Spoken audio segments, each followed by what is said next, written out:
스가랴서 5장 1절부터 11절 말씀 한 목소리로 압독해서 읽겠습니다. 내가 다시 눈을 들어본즉 날아가는 두루마리가 있더라. 그가 내게 묻되 내가 무엇을 보느냐 하기로 내가 대답하되 날아가는 두루마리를 보나이다. 그 길이가 20규빗이요 너비가 10규빗이니이다.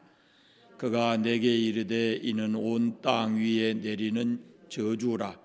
도둑질하는 자는 이쪽 글대로 끊어지고 맹세하는 자는 그 저쪽 글대로 끊어지리라 하니 만군의 여호와께서 이르시되 내가 이것을 보냈나니 도둑의 집에도 들어가며 내 이름을 가리켜 망령되이 맹세하는 자의 집에도 들어가서 그의 집에 머무르며 그 집을 나무와 돌과 아울러 사르리라 하셨느니라 하니라.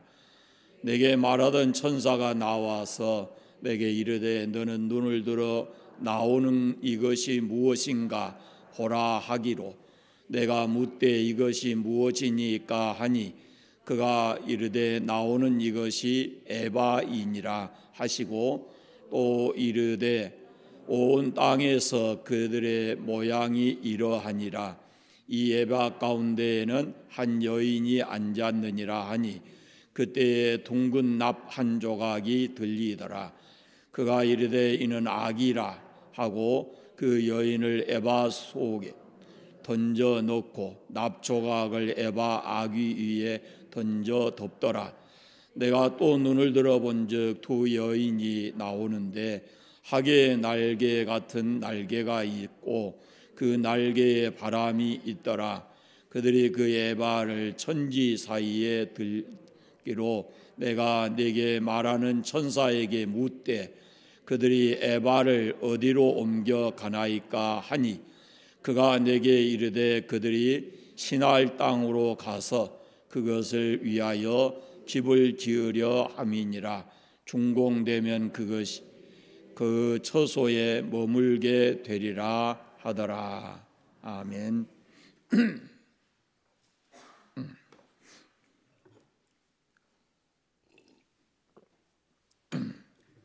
집에서 한 번쯤 읽어보고 오셨죠? 네. 자, 오늘 우리가 읽은 5장에는 스가랴가 본 8개 환상 중에 6번째, 7번째 환상이 있습니다. 6번째 환상이 날아가는 두루마리고 7번째 환상은 에바 속에 든 여인의 환상입니다. 이 두 가지 환상을 이해하기 위해서는 지금 이 말씀을 받는 이스라엘 민족에 대한 이해가 필요합니다. 이 사람들이 지금 바벨론에서 포로되어 살다가 돌아왔어요. 포로 생활을 하고 돌아와서 지금 유다 백성들이 성벽과 성전을 재건하고 그리고 율법을 가르쳤습니다. 이때 돌아온 유다 백성들이 대개 약 4만 8천 명 조금 넘습니다. 그런데 여러분 이 사람들 중에는 하나님이 원하지 않는 그런 모습의 사람들이 있어요. 바울이 로마서에서도 이렇게 얘기를 합니다. 무릇 표면적 유대인이 아니고 표면적 육신의 할례가 아니니라. 오직 이면적 유대인이고 할례는 마음이 할지니 영에 있고 율법 조문에 있지 아니한 것이라. 그 칭찬이 사람에게서가 아니요 다만 하나님에게서로다. 이렇게 말씀합니다. 그러니까 유대인들 중 모든 사람들을 하나님께서 택하신 것이 아니고 돌아온 그 5만 명 가까운 사람들 중에도 육적인 유대인들이 있다라는 겁니다.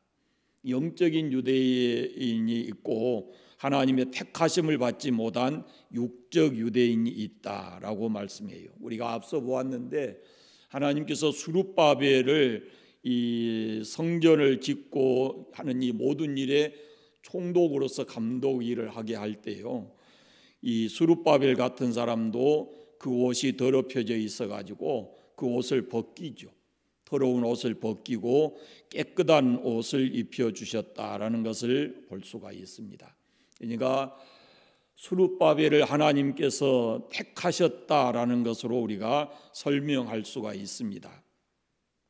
사실 영적인 유대인이나 육적인 유대인이나 표면적 유대인이나 이면적 유대인이나 똑같은 유대인이라고 말하고, 이 사람들은 누구든지 다 죄인입니다. 구원받은 사람과 구원받지 못한 사람들 모두가 다 똑같은 죄인입니다. 그러나 하나님께 택하심을 받은 유대인들에게는 하나님이 그들의 죄를 사하시고 의롭다함의 은혜를 주시는 거예요. 우리가 세상에서 똑같은 죄인이지만 구원받은 하나님의 백성이 된 것은 하나님께서 우리를 택해서 구원의 은혜를 주셨다라는 것입니다. 그렇다면은 하나님은 유대인들 가운데 참된 믿음을 갖지 못한 이 육적인 유대인들을 어떻게 하는가라는 것인데, 그에 대한 말씀이 바로 이 스가랴서 5장의 중요한 메시지입니다. 바벨론 포로 생활에서 예루살렘으로 돌아온 유다 백성들 가운데 육적인 유대인들이 있었는데, 그 중에는 이 하나님 말씀에 불순종해서 이방 사람들과의 혼인을 하는 그런 사람들이 있었습니다. 그리고 동족들에게, 유대인들에게 고리 대금업을 하는 사람도 있었습니다. 자녀들에게 모국어를 가르치지 않는 사람도 있었습니다. 느헤미야 시대의 제사장이었던 엘리야십 같은 사람은 이 성벽을 건축할 때 온갖 방법을 동원해서 이렇게 방해를 했던 호론 사람 산발랏이라고 하는 사람과 사돈이 됐어요. 제사장인데 이렇게 성전 재건을, 성벽을 쌓고 재건하는 일을 1등으로 방해한 사람이 산발랏인데 그 사람과 이렇게 사돈이 되는 거예요. 또 암몬 사람 도비야를 위해서 이 성전 안에 그 사람들이 머무를 수 있는 방을 마련해 주기도 했어요. 이게 성경에 다 있는 이야기입니다. 그러니까 예루살렘에 돌아온 이들 가운데 참된 믿음을 가지고 하나님의 말씀에 순종해서 성벽을 건축하고 성전을 재건하려고 하는 사람들이 있었지만, 그들 가운데 여전히 하나님이 하시는 일을 방해하고, 또 총독과 제사장들이 힘을 모아서 하는 일들을 방해하는, 그래서 성벽과 성전을 재건하는 일에 방해꾼들이 있었다라는 것입니다. 이들은 영적인 유대인이 아니고 육적인 유대인이다라는 그런 말씀입니다. 오늘 말씀에 나와 있습니다. 유다 백성들 가운데 도적질하는 사람도 있었고, 그리고 거짓 맹세하는, 하나님의 이름을 들고 거짓 맹세하는 사람들도 있었습니다. 3절을 보십시오. 같이 읽어보겠습니다. 그가 내게 이르되 이는 온 땅 위에 내리는 저주라. 도둑질하는 자는 그 이쪽 글대로 끊어지고 맹세하는 자들은 그 저쪽 글대로 끊어지리라 그럽니다. 5장에 나오는 두 가지 환상은 바로 이 개인적인 죄에 대해서 하나님께서 심판하시고, 그 다음에 민족적인 죄도 하나님께서 심판하신다라는 그런 말씀입니다. 그러니까 이 두루마리에 대한 환상은 개인적인 죄에 대해서 하나님이 심판하신다라는 것을 말씀하고, 그리고 에바에 대한 환상은 민족적인 죄에 대해서 하나님이 심판하신다라는 것을 말씀하고 있습니다. 먼저 6번째 환상인 날아가는 두루마리에 대한 말씀입니다. 스가랴가 눈을 들어보니까 두루마리가 날아갑니다. 그런데 그 길이를 보세요. 크기를 보세요. 길이가 29빛이고 넓이가 10규빗입니다. 여기 규빗이라는 말은 이 길이를 재는 거잖아요. 길이. 보통 한 규빗이 이 손가락 끝에서부터 팔꿈치까지 보통으로 한 45cm 이렇게 봅니다. 그러니까 이 두루마리를 지금 우리가 말한 대로 이렇게 계산을 해보면 가로가 약 9m, 세로가 4.5m 되는 그런 거대한 두루마리입니다. 이 두루마리 안팎으로 글이 써져 있습니다. 그럼 도대체 이 두루마리라고 하는 것이 뭘까라는 겁니다. 이 두루마리가 열왕기상 6장 3절에 보시면 솔로몬이 성전을 지을 때 성소 앞에 낭실을 짓습니다. 그리고 이 낭실은 율법을 넣어두는 곳인데 그 율법의 길이가 얼마냐면은 20규빗이고 넓이가 10규빗입니다. 그러니까 이 오늘 본문에 나와 있는 이 두루마리하고 그때 솔로몬 성전에 지었던 낭실에 넣어놓은 율법 그것과 크기가 같다 그런 말씀이에요. 그러면은 이 두루마리가 무엇을 의미하는지 우리가 알 수 있습니다. 이 두루마리는 바로 율법을 가르치는 겁니다. 구약 시대에는 하나님의 말씀이 양피지나 파피루스의 기록에서 두루마리 형식으로 만들어졌습니다. 십계명도 바로 율법도 그렇게 기록이 되었죠.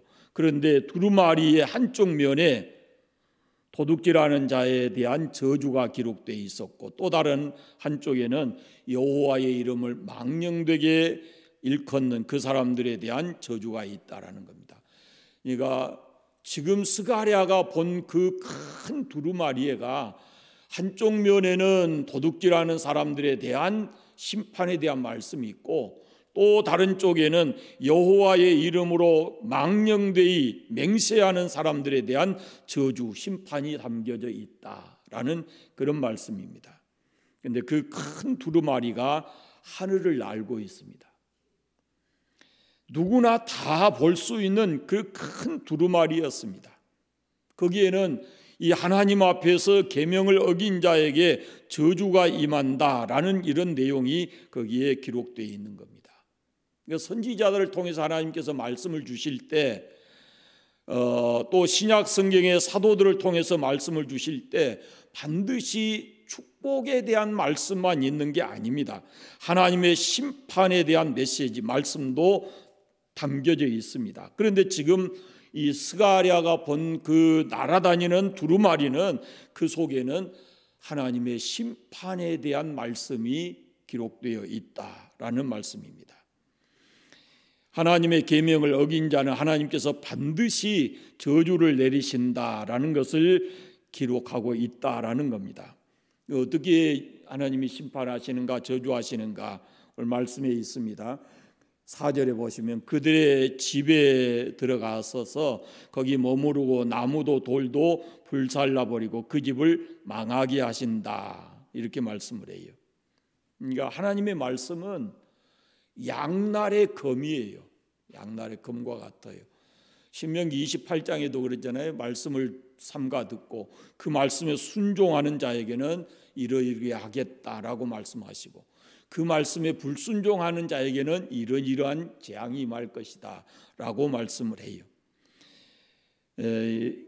똑같습니다. 지금도 우리가 예수님께서 이 땅에 오셔서 십자가 지시고 온 인류에게 구원의 길을 열어놓으셨잖아요. 그래서 그를 믿는 사람에게는 죄사함이 있고 구원이 있고 영생이 있지만 그를 믿지 않는 사람에게는 하나님의 심판과 멸망이 있다라는 겁니다. 이 십자가를 놓고 한쪽은 구원의 은혜가 임하고 또 다른 쪽에는 하나님의 심판이 임한다라는 것을 말씀하고 있습니다. 3절을 보시면 거기에 온 땅 위에 내리는 저주다 그랬습니다. 하나님의 말씀은 유대인만이 아니고 이 땅에 사는 모든 사람에게 동일하게 적용이 된다라는 그런 말씀입니다. 그러나 이 땅에 하나님께서 구원하시기로 택한 자들이 있는데 바로 예수 그리스도를 믿음으로 말미암아서 하나님을 믿고 말씀대로 순종하고 예수 그리스도를 믿는 사람은 이런 저주에서 해방이 된다라는 겁니다. 그것이 복음입니다. 지난 주일날 3일 지났는데 설교 기억하실지 모르겠습니다. 갈라디아 3장 13절 14절 말씀인데요. 그리스도께서 우리를 위하여 저주를 받은 바 되사 율법의 저주에서 우리를 속량하셨으니 기록된 바 나무에 달린 자마다 저주 아래에 있는 자라 하였음이라. 이는 그리스도 예수 안에서 아브라함의 복이 이방인에게 미치게 하고 또 우리로 하여금 믿음으로 말미암아 성령의 약속을 받게 하려 함이니라 그랬습니다. 모든 사람들, 인류가 다 하나님의 저주 아래에 있습니다. 모든 인간이 하나님의 저주를 받아 마땅하다라는 겁니다. 그러나 인간은 누구도 하나님 앞에서 완벽하게 하나님 주신 계명을 지킬 수 있는 사람이 없습니다. 그래서 다 저주 아래에 있게 됐는데, 저주 아래에 있는 사람들이 예수 그리스도의 복음을 듣고 그를 믿으면 저주에서 해방이 되고 하나님께서 아브라함에게 약속하신 그런 복을 받게 된다라고 말씀하고 있는 겁니다. 성경이 약속하는 이 복은 죽음 후에도 영생이고 부활이고 하나님 나라에서 영원토록 누리는 그런 복을 얘기하는 겁니다. 그러나 예수 그리스도의 십자가의 복음을 받아들이지 않는 사람, 그걸 거부하는 사람에게는 죄의 저주가 그대로 자기 몫이 되는 겁니다. 우리는 십자가에 달린 예수 그리스도를 믿으면 우리가 받아야 될 그 죄의 저주를 예수님이 십자가에서 다 담당해 주시고 우리를 속량하셨기 때문에 우리가 아브라함과 같은 그런 복을 누리지만, 그러나 예수 그리스도를 받아들이지 않는 사람은 죄의 저주를 자기가 그대로 다 담당해야 되거든요. 그래서 날아가는 두루마리의 환상의 의미가 바로 그것입니다. 하나님의 말씀에 불순종하고 하나님을 거역하는 사람들에게는 하나님께서 그들의 죄를 그대로 하나님께서 저주로 갚으신다라고 말씀하고 있는 겁니다. 이것이 날아가는 두루마리 환상의 의미입니다. 이것이 지금도 마찬가지입니다. 여러분, 우리 다 죄로 인해서 저주를 받아야 마땅하지만 우리의 죄를 예수님께서 십자가에서 담당해 주셨기에 우리는 그를 믿음으로 저주에서 해방이 되고, 그리고 영원한 복, 아브라함에게 약속하신 그 영원한 복을 우리가 받고 살아가게 된다라는 말씀입니다. 7번째 환상은 에바 속의 여인입니다. 에바 속의 여인, 스가랴 선지자가 다시 환상을 보았는데 에바 속에 한 여인이 들어 있습니다. 에바는 곡물을 측정하는 도구입니다. 우리로 말하면은 대, 말 이런 거에 그릇과 같이 곡물을 재는 도구, 그런 것입니다. 그 중에 제일 큰 것이 22리터가 들어가는 것인데 그 속에 여인이 들어가 있습니다. 그리고 이 여인이 자꾸만 그 에바 속에서 나오려고 그럽니다. 그러니까 납조각으로 뚜껑을 만들어서 그 여인이 못 나오도록 그 아기를 딱 덮어버립니다. 이것이 지금 스가랴가 본 환상이에요. 에바 속에 든 여인의 환상. 그러면 이 에바 속에 든 여인이 무엇을 의미하느냐라는 겁니다. 8절을 보겠습니다. 8절 같이 읽어보겠습니다. 그가 이르되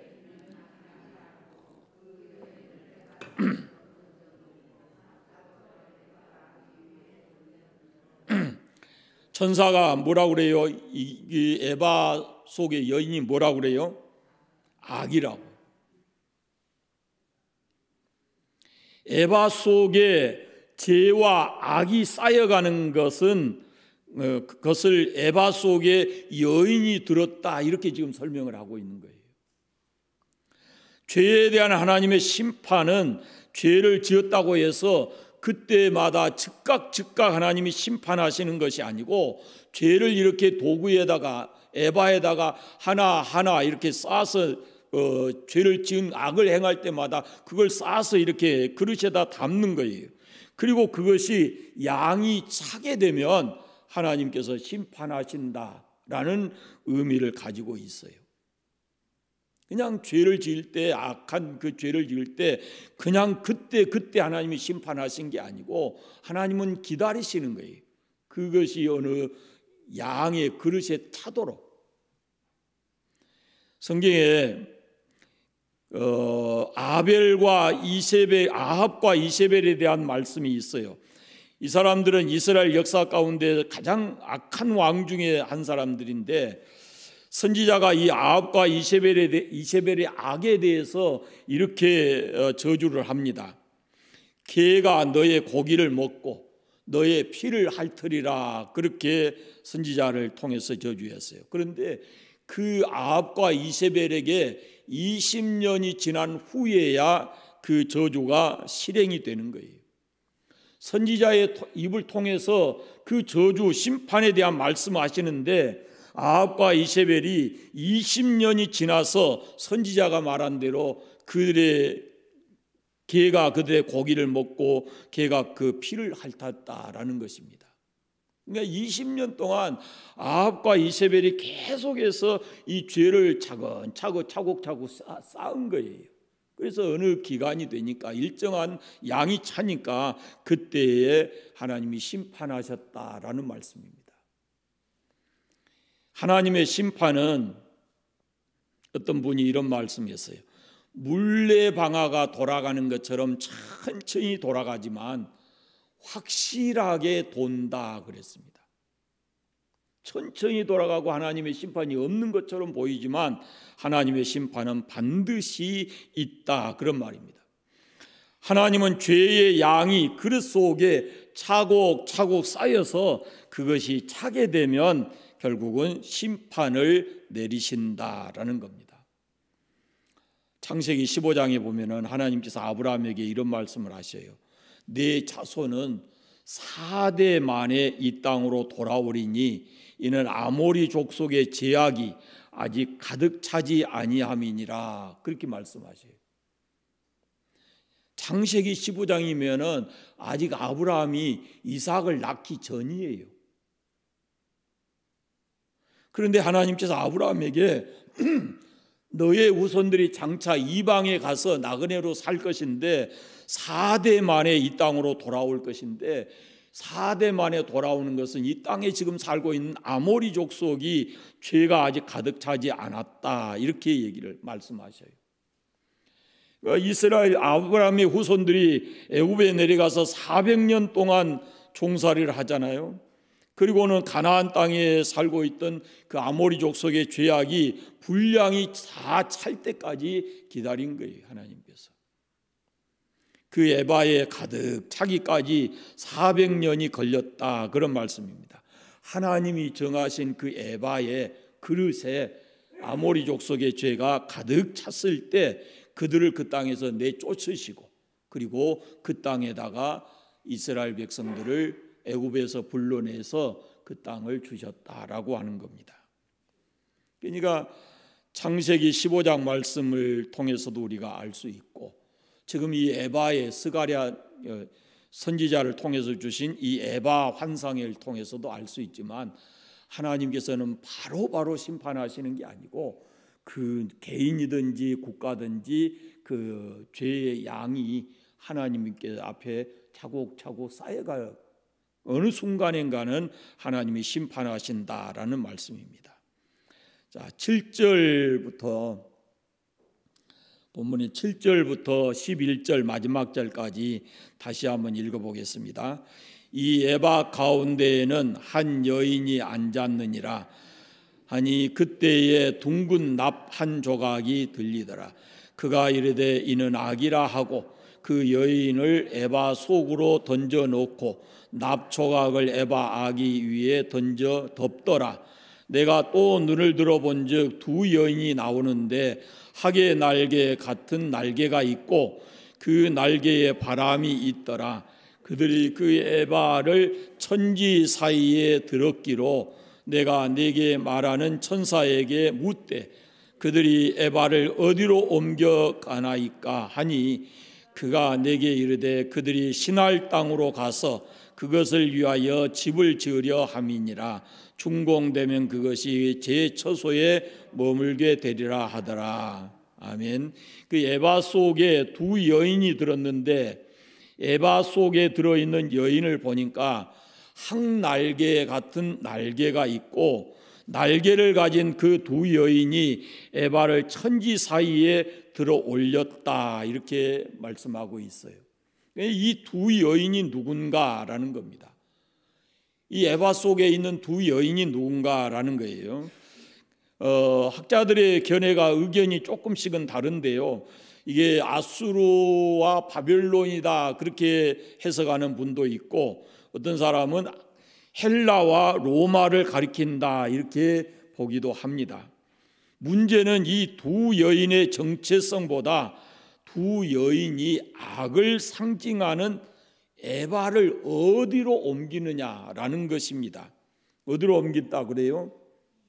시날 땅으로 옮겼더라 그럽니다. 이 시날 땅이라고 하는 것은 창세기 10장에 보면은 니므로 사람들이 살던 바벨론의 땅을 가리키는 겁니다. 그러니까 시날 땅은 우상 숭배와 불신앙을 상징하는 그런 땅이에요. 그러니까 지금 이 말씀들을 선지자를 통해서 지금 누구에게 주는 말씀이에요? 이스라엘 백성들을 향해서 주는 말씀이에요. 그러니까 유대인들이 악이 차기까지 하나님이 기다리세요. 선지자를 통해서 계속 말씀을 주시는데도 이 사람들이 듣지 않고 하나님을 거역하고 형식적인 신앙, 우상을 섬기고 형식적인 신앙에 빠져 있고 선지자들이 아무리 외쳐도 돌아오지 않고 차곡차곡 이 사람들이 유다 사람들이 악을 채웁니다. 하나님 앞에서. 그래서 결국은 그 사람들이 가나안 땅에서 뽑혀가지고 시날 땅, 우상 숭배의 땅, 그 땅으로 내쫓김을 받는 거예요. 이게 유대인만이 아니에요. 어느 민족, 어느 나라든지 죄악의 양이 차게 되면 하나님께서 반드시 심판하신다라는 말씀이 바로 이 에바 속에 든 여인의 환상입니다. 스가랴 5장의 두 개의 이야기는 1절부터 5절까지에 있는 말씀은 개인을 심판하신다라는 말씀이고 그 다음의 말씀은 하나님이 아닌 우상을 섬기는 악을 행하는 국가 이런 국가에 대한 심판을 얘기하는 겁니다. 개인적인 죄, 율법을 어긴 죄에 대해서 정확하게 심판하시고 국가적인 죄에 대해서도 그 양이 차면 하나님께서 심판하고 저주하신다라고 말씀하고 있는 겁니다. 그런 가운데서도 하나님께서는 하나님이 택한 백성들에게 은혜를 내리십니다. 죄를 용서하시고 의롭다함을 주신다라고 말씀하시고 그 하나님께서 택한 백성들을 용서하시고 구원하시고 영생의 복을 주시는데 그 분이 바로 그것을 주시기 위해서 하나님이 보내신 분이 바로 다윗의 가지에서 나오는 구루터기에서 나오는 싹 7눈을 가진 모퉁이 돌과 같은 예수 그리스도를 통해서 택하신 백성들의 그 죄와 허물을 다 씻어내기 위해서 저주를 대신 담당하고 다 우리의 저주를 담당하고 죽게 하신 예수 그리스도의 십자가, 그걸 통해서 우리에게 진짜 이제는 죄의 값인 저주가 아니라 하나님으로부터 우리에게 복이 내려온다라는 것을 말씀하고 있습니다. 1920년대에 미국의 30대 대통령인 캘린 쿨라시라고 하는 분이 계십니다. 이분이 말을 너무 많이 아끼시는 분이래요. 말을 잘 안 하는 분. 어느 날 이 대통령이 교회를 다녀왔어요. 그러니까 부인이 물어봤대요. 여보, 오늘 목사님이 무슨 설교하셨어요? 그러니까 한마디 딱 죄 그랬대요. 죄.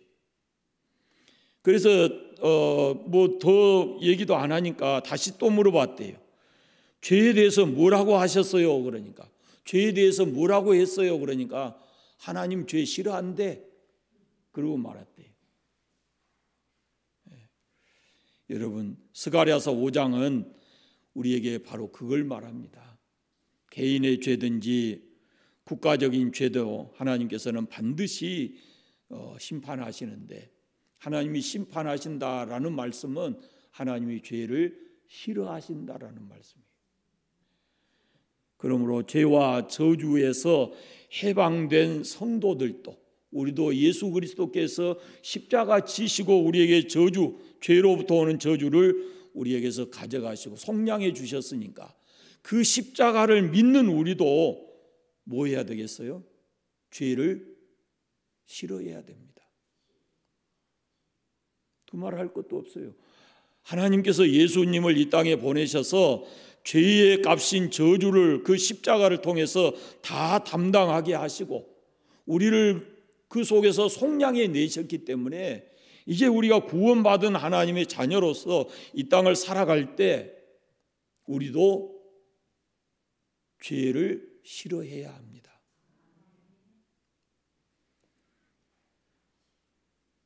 우리는 주일날 말씀드렸지만은 저주 아래에 있지 않습니다.